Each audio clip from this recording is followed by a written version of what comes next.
Olá, eu sou Júlia Sajorato e a palavra-chave de hoje é demolir. Qualquer. Demolir, desfazer ou fazê-la cair, pôr abaixo, derrubar, anular, destruir, extinguir, abalar inteiramente. Tocantins, formação debate o tema Nosso direito é originário, respeitem a Constituição Federal e nossos direitos e territórios.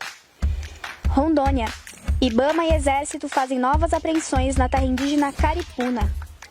São Paulo, 2 casas foram demolidas pela Fundação Florestal, órgão estadual de São Paulo.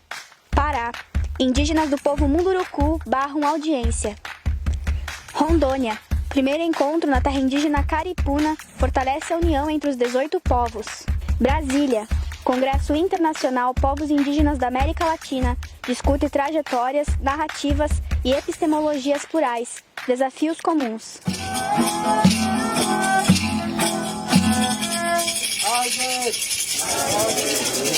Com o tema Nosso direito é originário, respeitem a Constituição Federal e nossos direitos e territórios, a formação sobre os direitos indígenas foi realizada pelo CIMI Regional de Goiás e Tocantins, na terra indígena Apinagé, no município de Tocantinópolis. A atividade aconteceu entre os dias 28 e 30 de junho, na aldeia Serrinha. Confira. Nós do povo Apinagé, nós não aceitamos negócio de história de arrendamento de terra do povo Apinagé.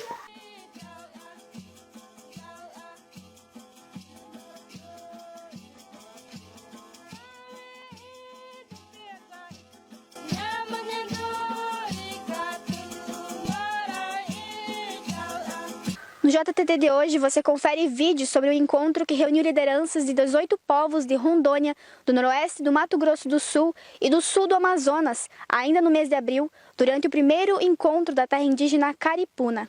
O Conselho Indigenista Missionário e Greenpeace apoiaram o encontro que teve como objetivo fortalecer a luta e a resistência do povo Caripuna em defesa da sua terra tradicional. Esse é o vídeo. O que está acontecendo aqui no território, o agente Caripuna, os madeireiros, grileiros, os invasores que estão querendo nos roubar nossa terra e estão vendendo e loteando o território que é homologado e registrado, que não deveria estar acontecendo, mas está acontecendo. E quando você vem até em loco para ver a situação, ver de perto realmente o que está acontecendo, o impacto foi grande. A 1000 metros você tem picadas já dentro da próxima que é a aldeia, né? Então a gente tem, né, uma preocupação muito grande, né? Porque por ser um grupo de 50 e poucas pessoas, né, isso pode acontecer um atentado contra eles, pode ocorrer no genocídio dos povos indígenas Caripuna.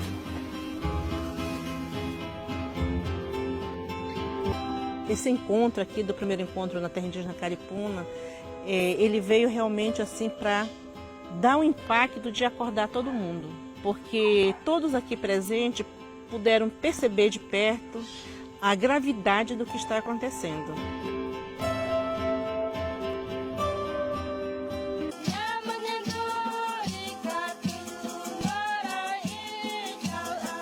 Apesar da mobilização de moradores e apoiadores, 2 casas da comunidade tradicional caiçara do Rio Verde e Grajaúna, no Vale do Ribeira, foram demolidas pela Fundação Florestal, órgão estadual de São Paulo, no dia 4 de julho.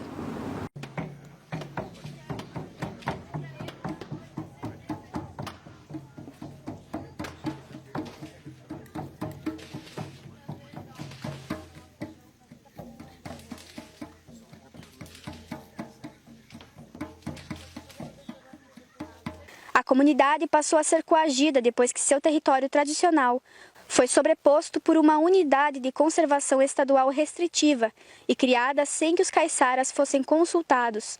A ameaça de destruição das moradias parte da Fundação Florestal, órgão do Estado de São Paulo.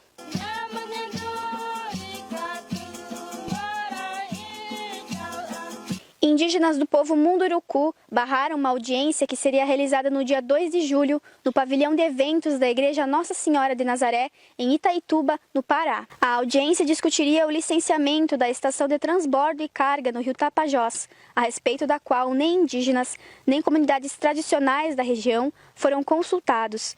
Os indígenas divulgaram, na ocasião, a carta do povo Munduruku contra os portos no Tapajós, em que denunciam a tentativa de licenciamento da obra sem respeito ao seu direito de consulta livre, prévia e informada, como determina a Convenção 169 da Organização Internacional do Trabalho.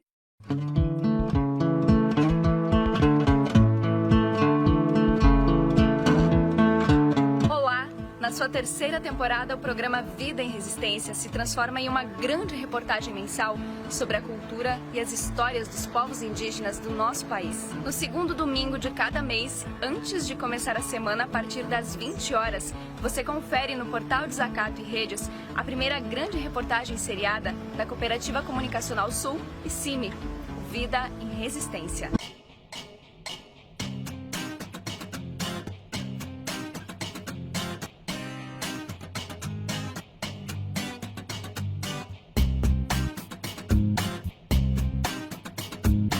Na apresentação, Júlia Sajorato, uma produção da Cooperativa Comunicacional Sul e realização do Conselho Indigenista Missionário CIMI-Sul. Os verdadeiros donos da terra, o seu passado, o seu presente e a sua sabedoria para construir o futuro da humanidade. Vida em Resistência. Desacato 12 anos, somando vozes.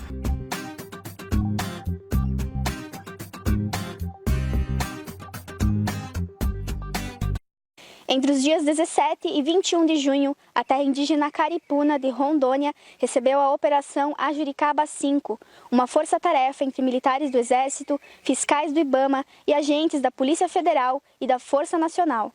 O objetivo é barrar ações de madeireiras ilegais e de crimes ambientais, principalmente em relação ao avanço do desmatamento na região, que as lideranças indígenas vêm denunciando frequentemente, sob alto risco de vida.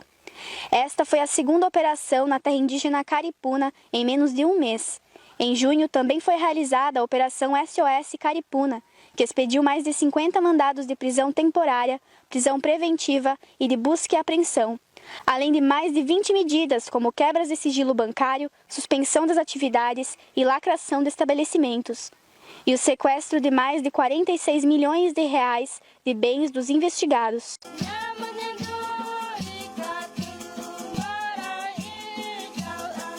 Entre os dias 3 a 5 de julho aconteceu a terceira edição do CIPIAL, Congresso Internacional dos Povos Indígenas da América Latina, na Universidade de Brasília, em Brasília, Distrito Federal.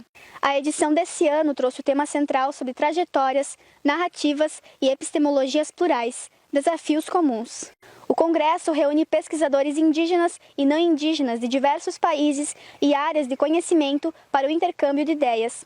Acompanhe na matéria a seguir. E a gente tenta trazer para dentro do simpósio a visibilização dessa questão do que são os povos indígenas em situação de isolamento, né? Livres ou autônomos, né?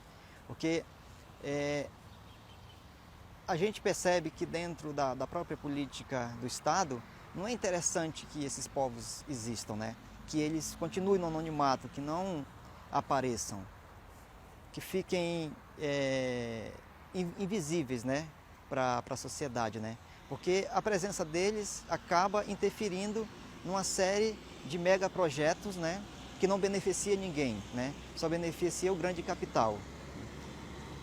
E a visibilização deles acaba tornando isso inviável para o Estado, para o grande capital. Que a gente coloca tipo essa questão dos massacres que aconteceram no passado e isso volta a se repetir hoje, no dias de hoje, né? Essa questão da visibilização mesmo, né? A discussão de visibilizar essa questão desses povos, né? E a outra questão, essa questão realmente do que é o contato, né? Do que é fazer contato, o que é contato para esses povos que vivem nessa situação.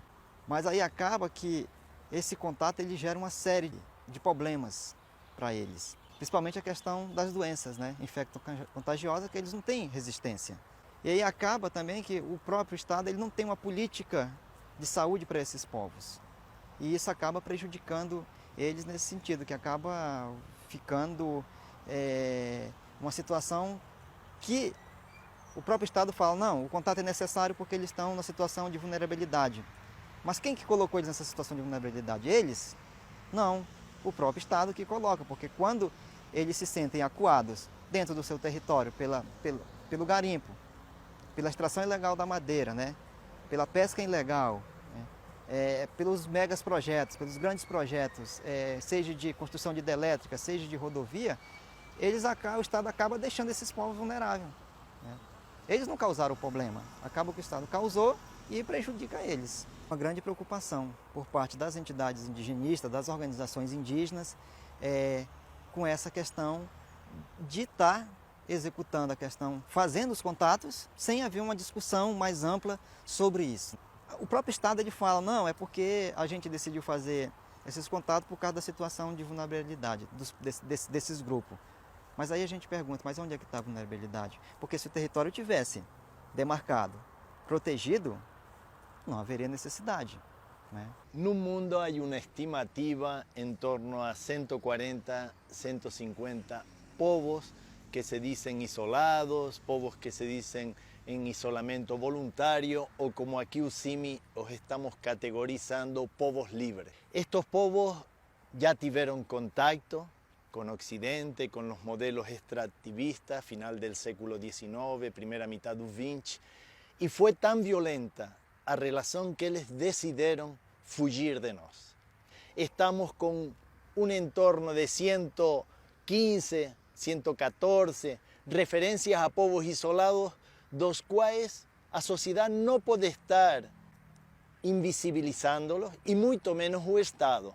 Es responsabilidad de todos de que el Estado proteja estos povos. A importância da temática sobre povos indígenas isolados, em isolamento voluntário de recente contato, hoje é muito mais evidente e fortalecido dentro da pauta política de discussão do movimento indígena, principalmente pelas grandes ameaças que estamos vivendo hoje de pressão sobre os territórios indígenas, né? Tanto de povos já de contato de muito mais tempo, como de recente contato, como por povos indígenas ainda em isolamento voluntário. A gente entende, claro, que esses povos estão numa condição autônoma por sua livre escolha, né, e eles têm todo o direito e estão nessa condição porque é uma decisão deles, e a gente entende isso. Então, é a questão de vulnerabilidade que esses povos são colocados, são postos, né, em vulnerabilidade por pressão nos seus territórios, por pressão de exploração madeireira, exploração garimpeira, exploração de outros tipos de minério, enfim, exploração da própria biodiversidade. Vulnerabilidade não no sentido que eles são vulneráveis, né? Estão sendo postos em situação de vulnerabilidade pela pressão que determinados territórios, seja territórios já demarcados para um grupo em isolamento voluntário especificamente, ou para territórios que são compartilhados com povos já contactados de muitos anos e povos de recente contato, e onde povos em isolamento voluntário convivem, a gente entende que a situação de vulnerabilidade que eles são postos pela pressão e exploração que esses territórios estão sofrendo. Então, o avanço da expansão agropecuária, o avanço dos empreendimentos que vão impactar direto ou indiretamente terras indígenas onde esses povos vivem, né, oprimindo muitas das vezes eles em espaços muito menores. Neste governo de extrema direita, e que a gente entende que é um governo declaradamente inimigo dos povos indígenas, desde a época da campanha para a presidência da República, já era relatado no discurso do Bolsonaro a relação que ele não queria ter, na verdade, nem que iria ter, a não relação que ele não quer ter com a população indígena e como ele se posicionava junto à bancada ruralista, né, a produtores que tem conflitos com áreas indígenas, ele já se posicionava, já se colocava como um possível, se fosse eleito como foi, um possível inimigo dos povos indígenas. Esse é o JTT Indigenista, o primeiro programa semanal com pautas indigenistas do Brasil. Contribua com o portal Desacato, acesse desacato.info e conheça a campanha do amigo e amiga leitora. Desacato 12 anos, somando vozes. Tchau, gente!